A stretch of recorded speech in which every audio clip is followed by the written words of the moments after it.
Okay, imagine this. You are a proud console owner who enjoys video games. Plain and simple. However, you almost always keep on hearing about the PC Master Race, PC this, PC that, PC up your ass. So you decide to say, fuck it, we gonna go with PC. Let's see what can possibly go wrong.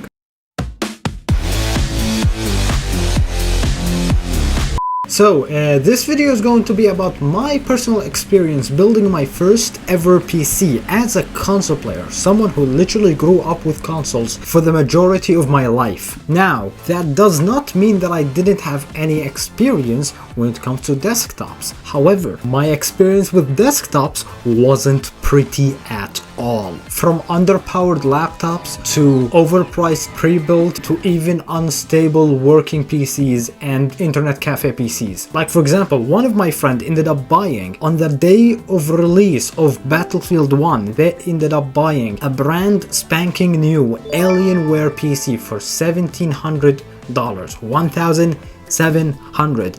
And the PC could barely play the game at 5 FPS. We literally stopped playing and started watching YouTube and eating pizza instead because of how fucking dogshit that PC was. So yeah, my personal experience as well as me seeing other people using PCs have always been a fucking disaster. And the only reason why I have pulled the trigger on building my own PC was mainly because of two reasons. First, consoles aren't really perfect. They do have the flaws from paying for multiplayer to even the store being extremely limited and not having enough access to a lot of games, you know, all of that stuff.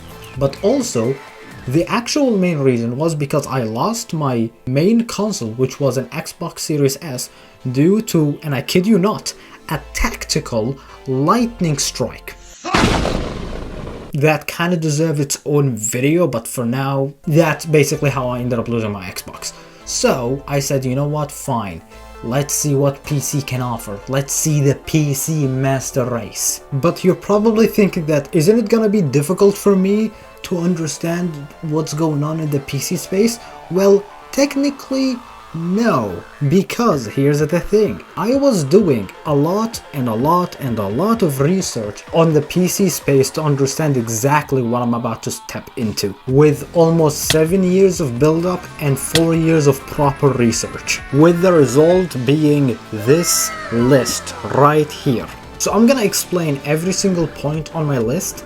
Then I'm gonna show you the PC that I ended up getting and the process of me building it and all of the tomfoolery that ended up coming with it. Starting with my PC checklist, which covers all of the bullet points that the PC needs to hit. Starting with it being purely for gaming, since I already have a Mac Mini that is literally doing as good if not better than an RTX 3080. It's goated. I'm literally doing all of my work on it, including game dev.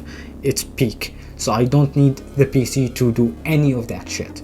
It's going to be a straight up a glorified console. That's it. 2, future proof. I need to make sure that this PC will last and I will also be able to upgrade it with like a clear upgrade plan, not only just having parts that can last for long. Number 3, it has to be only AMD. I am not touching Intel or Nvidia in a 10-mile radius, mainly because of my personal experience with Intel and how dogshit they are.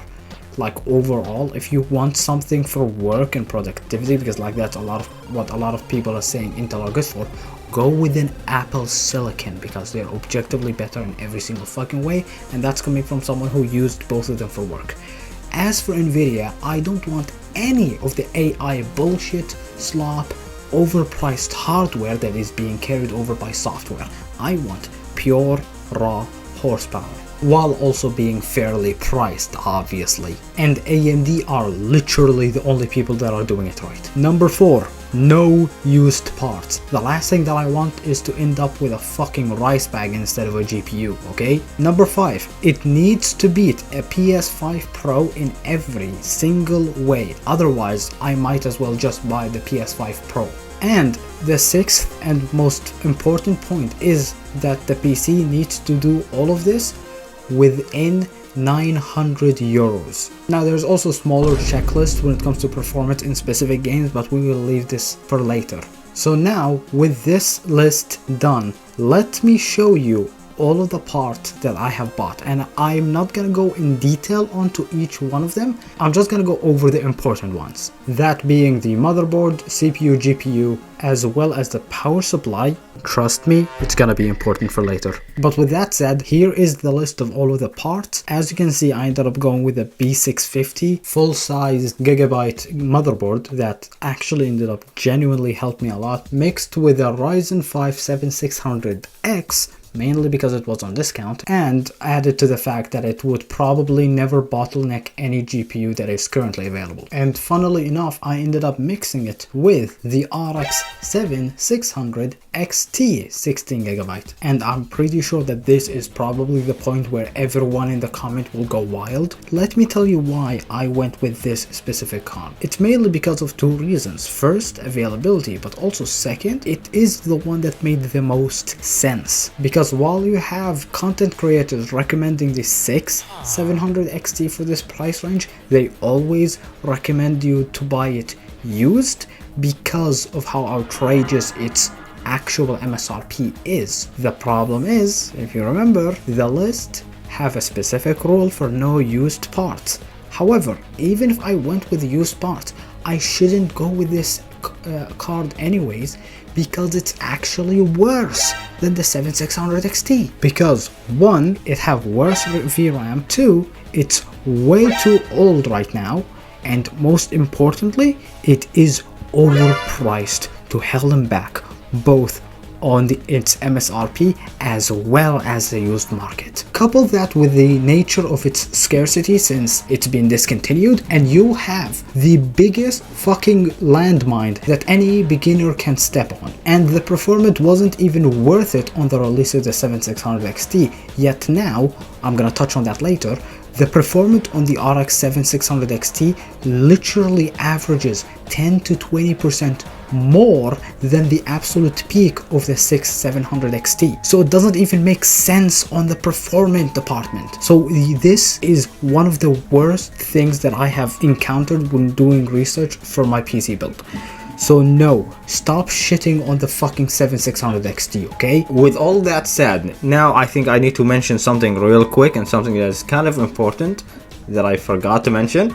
And that's the fact that I ended up building the PC on May, somewhere around the middle of May, 1 month before the 90 series release, as well as in the absolute peak of the shortage, which is also why the part list looks like this. But that also meant that all of those parts were on discount because of the new generations coming out. So most of these parts were on literally between 10 to 30% discount. That turned from an iffy build into a highly recommended one. However, I live in Sweden, and I want you to guess how much this build will cost you if everything was discounted to, let's say, 15% to be even. Did you guess 800? 900? Well, what about 1,100 fucking euros? Because of a fucking shitty country that likes to tax the ever-living shit out of video game when it's literally the one industry that is carrying its entire fucking image. While you have a lot of people bitching about paying $70 instead of 60, in Sweden we've been already paying $70 for games, and now when games actually cost $70, we are paying over $95 fucking dollars for this shit. All because of your fucking mom. I'm being dead serious. That's not just a random your mama joke. The actual law is literally called MOMS. M-O-M-S. And that's not to mention the fact that the Swedish government legitimately screwed over the entirety of the gaming education system in Sweden because they got fucking scammed by people who aren't even a part of the fucking gaming education system. And now, a lot of my colleagues, friends, and actual teachers are suffering because of it. That's genuinely a local fiasco that ended up happening that genuinely deserves its own video, but I'm just gonna leave it at that. TLDR, unfortunately, the land of gaming is also happened to be the worst place to actually be a gamer in. No wonder PewDiePie ended up moving to Japan. Anyways, let's talk about my PC.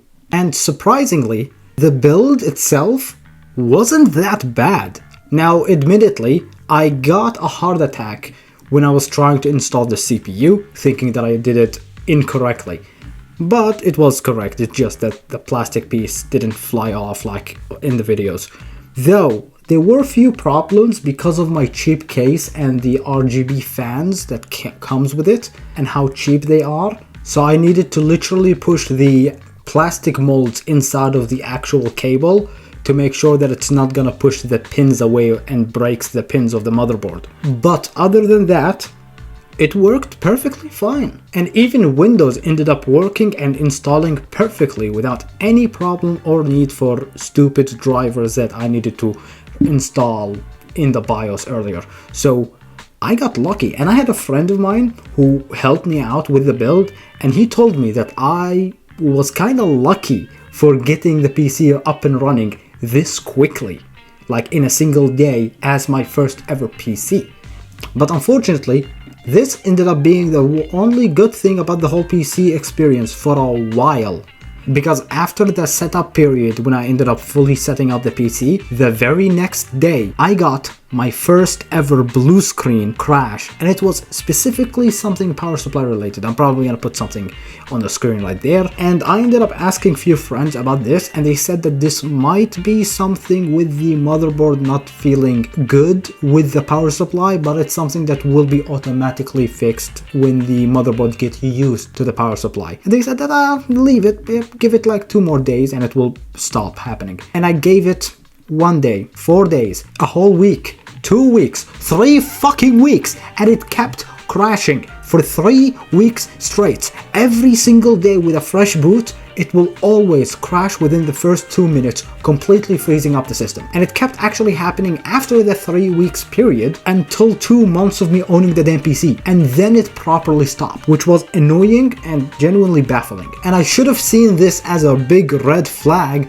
but I didn't, because of 2 reasons. First, I know that Windows can be an absolute piece of shit to deal with, so I thought that this is something regular. And 2, I was already busy trying to figure out what the fuck is going on with the GPU, because for the first 14 days I was trying to figure out why on earth does the finals not use and utilize my GPU correctly, as well as other games completely not working properly as intended. In fact, here's a clip from my stream when I was trying to showcase what the fuck is going on with the finals after I got my PC, and that was like on day 13. Automatically it's already said like it's the latest, so I genuinely don't know what to do. Damn, the driver is like, yeah, I know, like this is what confusing me.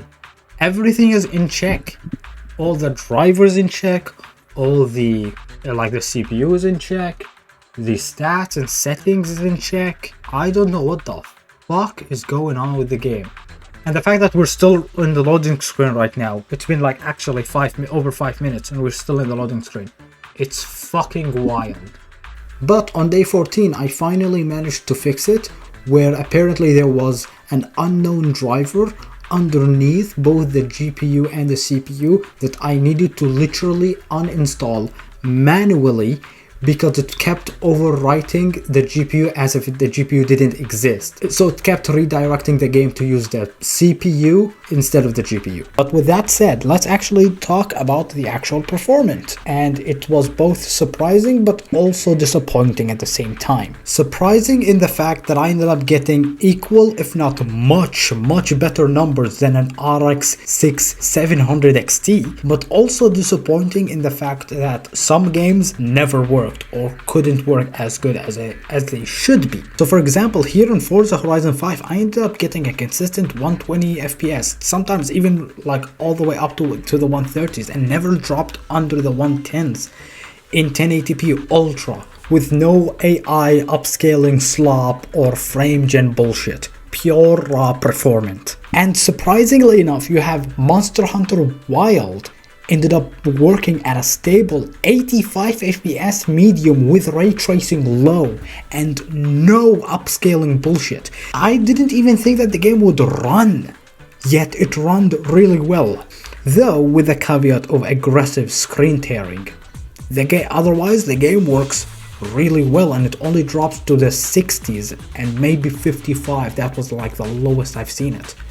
Though I did have to do some trickery to get Torque Drift 2 to work in a visually impressive way by actually having upscaling set to 75% and not the AMD one, but rather the one that is built in with Unreal Engine instead.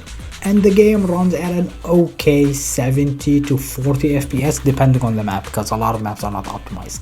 Though the game will respectively sit at 60, which is alright. But I definitely would have loved for more FPS since it's a racing game. I also ended up needing to nerf a lot of settings down, so it's a mix between medium and low with some settings set to high.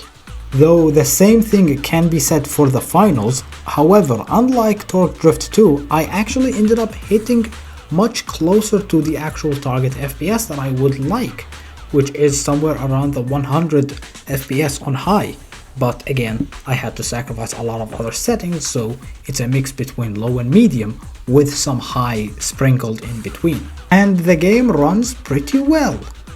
And the same thing can be said to Marvel Rivals, though I do constantly get some like 3-second stutters that takes way too long. Again, good, but there's a lot of room for improvement. But do you know what's crazy? It's the fact that Minecraft runs barely 10% faster than my fucking Mac. And again, the PC sounds like this when I play Minecraft. Listen to this shit. Listen to this shit. How the fuck am I supposed to play? How the fuck am I supposed to play? This is somehow worse than my old PS4, like no kidding, I'm being dead serious. And the thing is, they're running the exact same fucking instant with the exact same update of Minecraft, which obviously includes the mods, the exact same mods as well as the exact same shader. So the fact that my Mac can run the game 10% worse without having a single fucking sound while the PC is literally struggling for its life is fucking ridiculous. But then you have a game like Need for Speed Unbound where I couldn't actually hit the desired FPS and I ended up hitting always somewhere around the 70 to 60 FPS, and the game stutters super hard every single time I get a reward or interact with something or collectible. Like you see this bit right here. If I'm gonna drive on it onto it, did you see this aggressive stutter? God damn, this stutter's killing me.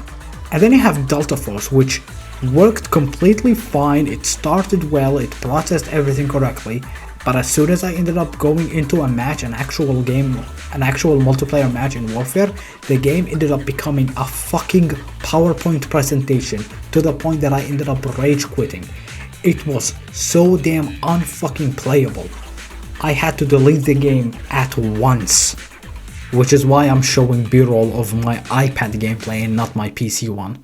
And to make matter even worse, the fact that the one thing that PCs should be superior at, which is playing older games, it didn't end up being as good as everyone was hyping it to be. Because every single game will either not work at all like Need for Speed Undercover, or will always crash within an hour of gameplay like Need for Speed The Run and Blur. Hell, the part of the stream that I'm using right now as B-roll from the start of the video of me playing Blur, it was actually from a stream where the game crashed on me, so I ended up having to play Need for Speed The Run instead. So we can confidently say that this PC have failed at point number 5, as well as point number 6. But do you know what's worse than having an underwhelming PC experience? Having this PC experience completely fucking ruined and damaged beyond repair because of a fucking power supply. Enough foreshadowing, let's talk about the biggest fucking issue I had with my PC. And that's being the constant crashing that I had, not only with games but with the system itself. As a reminder, the crashes that actually gave me the blue screen kept happening for 2 goddamn months. They only started being consistent in the first 3 weeks, but they kept happening from time to time, and they only completely stopped within 2 months. But funnily enough, that was coincidentally the exact same time I decided to jump back to the Crew Motorfest and play this game again. And the game didn't go well. How? Well, let me show you. Just true grip race. The game crashed. Exactly.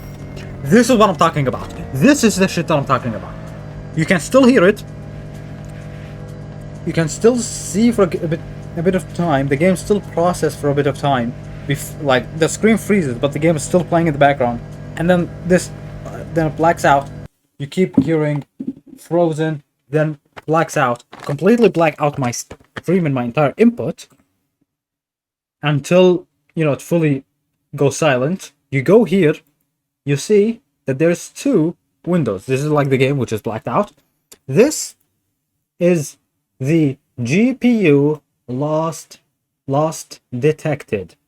This fucking crash kept haunting me and never allowed me to play the game for more than 30 fucking minutes because it kept crashing no matter what I do. I opened a ticket through fucking Discord directly with Ubisoft to get this shit sorted because I thought it was a game optimization problem with AMD, specifically mid-range AMD GPUs, even though they are more than capable of running the game at ultra 60 FPS with literally no stutters, no triggering, nothing. The game runs literally flawlessly, yet it kept crashing to me and so many other people who use mid-range GPUs. But apparently that wasn't the issue. The issue was somehow even bigger, which is also why I ended up spending a whole fucking month with the actual tech support of Ubisoft until I discovered something in the middle of me testing different configuration, getting back and forth from like the Ubisoft support, and then I saw something that genuinely, and I'm not exaggerating, made my heart sink to the fucking core of the earth. Okay, so picture this. On week 11, I've been testing a new setting configuration that I got from Ubisoft tech support, and it didn't work. So I decided to turn the PC and call it the day because it was way too late. So when I pressed shutdown, I saw something light up in the corner of my eye. I saw something from the inside of my GPU sparking. I literally saw my GPU sparks from the inside, and I freaked the fuck out. Disassembled the whole thing, tried to check for any burn marks, anything that could cause it, like any physical damage, and I couldn't see anything. And obviously I'm not skilled enough to disassemble the thing, so I put it back and got scared for 2 days. But precisely 3 months after I built my PC, the same problem happened when I was also coincidentally trying to turn on my PC to try and test the Crew Motorfest again. And this time I saw this. I got so damn scared that I didn't record it, I didn't take a picture, I immediately went on fight or flight response by trying to reset the damn thing while panicking all this time and literally losing my mind until it got reset and it showed me the screen normally.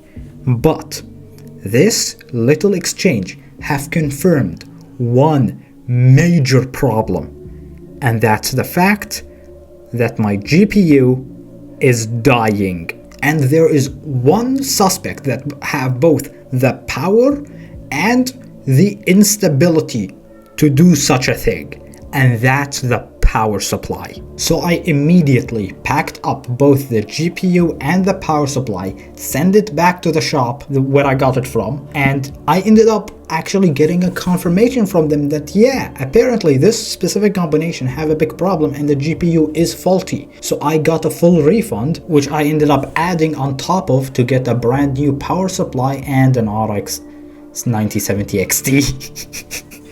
God damn it. Now before we go any further, I need to probably explain a few stuff as well as personal theory of why I think that the power supply is the one responsible for all of the chaos that happened to my PC. So there was actually 2 variants of the power supply. There's the Vita, which is the one that I got, and there's the Vega, which is actually the new one.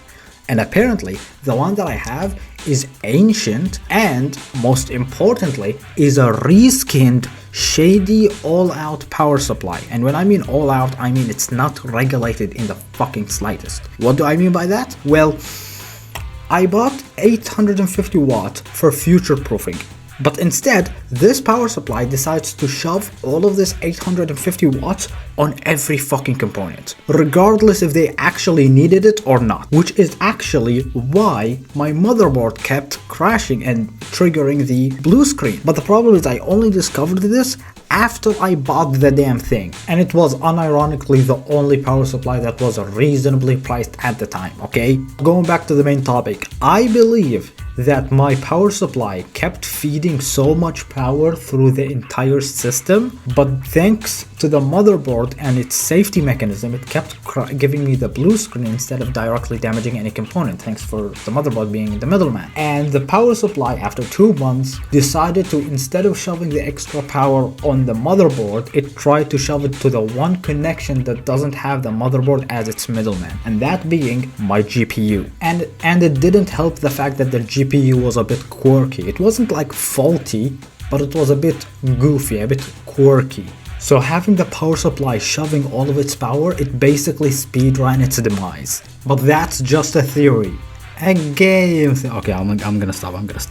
But all of that aside now, let's actually talk about how the PC plays right now after all of the changes. And it actually plays really well. Right now, the footage that you're actually watching from Delta Force is actually running on the 9070 XT, and it runs at like 200 to like 180 FPS at everything ultra. The game actually plays really fucking well. And surprisingly enough, Battlefield 6 worked flawlessly on the beta with 120 FPS at all ultra. And Helldivers 2 ended up hitting a constant over 100 FPS in the middle of gameplay at all ultra as well. And Torque Drift 2 ends up between 80 and 120 FPS, depending on the map obviously, because it's not really that optimized. But I can finally play with full render scaling at 100 and ray tracing on the Epic preset, basically the ultra of that game. And other than the fact that Minecraft is being bottlenecked by my CPU, the game runs really well no matter if I'm playing with like normal reasonable mods or playing with shit like this.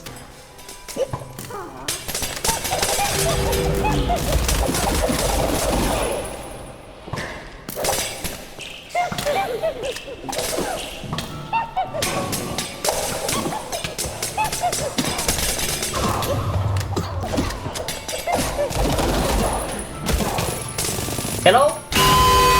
Okay, rapid fire time. Need for Speed doesn't only run over 100 FPS, but it runs all the way up to 273. Marvel Rivals reaches the 200, but in gameplay it's more closer to 150, 160. Rift Apart reaches the 144, it rarely dips to the 120, but it's actually being played with ray tracing on medium. As for Zenless, I have VSync on to make sure that the FPS is limited, because the game have only a maximum cap limit of 60 and then unlimited, but the game runs at a super stable 144. BeamNG runs at a stable 60 FPS in gameplay with high intensity AI, which is the maximum that is allowed without mods, and I'm playing with modded cars, so it's really good.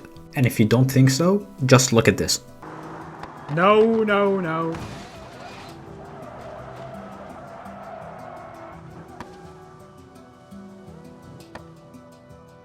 Yeah, fuck that ray tracing bullshit. Give me real-time physics soft body simulation. So, the PC works really nice. Now, it still have some hiccups here and there, but I would take off the mark from point number 5. And it kinda makes me feel like, yep, this is the PC experience. This is what everyone is hyping PCs to be. But then I remember point number 6. Remember when I said that my budget for the whole build was 900 euros? Well, that's the price of the fucking GPU by itself, at least here in Sweden, at MSRP without any price hikes, by the way, ending up costing me, and I kid you fucking not, 2,200 euros for the whole build. And I'll be lying if I didn't say that it hurts a lot every single time I think about how much I spent on this fucker. Especially when you remember the fact that I ended up spending this exact same amount for both my iPad and Mac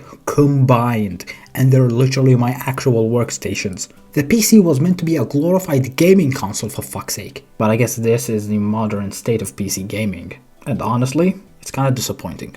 So originally, I had a different way of ending the video by saying that you should get a poverty spec M4 Mac Mini because it's literally capable of gaming in the same level as an RTX 4060 while being extremely stable and have an actual dedicated consoles for pure gaming. But due to certain events that are currently happening with the entire console market, I don't think that this is gonna be a good idea either. So I think that the only way to experience PC gaming without the bullshit that comes with PCs is literally buying a Steam Deck.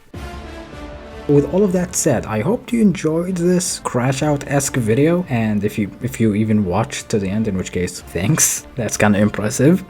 But yeah, that's gonna be it. Wait until I release the next big video within like 2 years, I guess. In the meantime, take care.